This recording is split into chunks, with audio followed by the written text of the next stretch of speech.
Производителите на ориз од кочани и виница ќе добијат по 3 денари за килограм арпа како поддршка за намалено производство во услови на пандемија. За ова владата го утврди текстот на предлог законот кој откако ќе биде усвоен во парламентот, ќе овозможи и исплата на предвидената помош.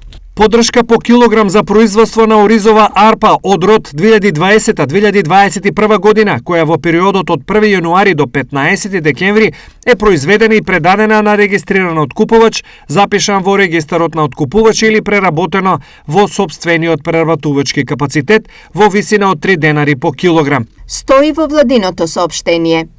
Владината намера земјоделците да добијат финансиска поддршка од 3 денари, тие ја прокоментираа на следниот начин. Па гледај, тоа е само донесене, а кој ќе се исплатат никој не знае. Доброти не обавестат да седнат еве преку медиумите да објават. Оти треба па да биде тоа не само донесене, ама треба се уредба да се тоа уреде и од кога и како луѓето чекат. Оти гледај, барем со тоа малку ќе го задржиме, па надевајќи дека ќе се качи малку повише. Сега прашањето е дали овие 3 денари ќе ги решат проблемите на оризопроизводителите поради кои тие есента блокираа и дел од патиштата во регионот. Не.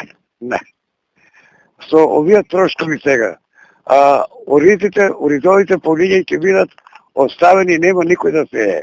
Од 1500 динара, 25 килограма, значи со 3000 по единица декар, кој ќе прлеме ѓубре нема што да се еме.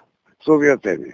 Освен за оризот, идентично по 3 денари од килограм поддршка од владата ќе добијат и производителите на јаболко и винско грозје. Секоја помош е добродојдена и малку од малку ќе ги ублажи проблемите со кои се соочуваме. Е ставот на Сдруженијето на лозари.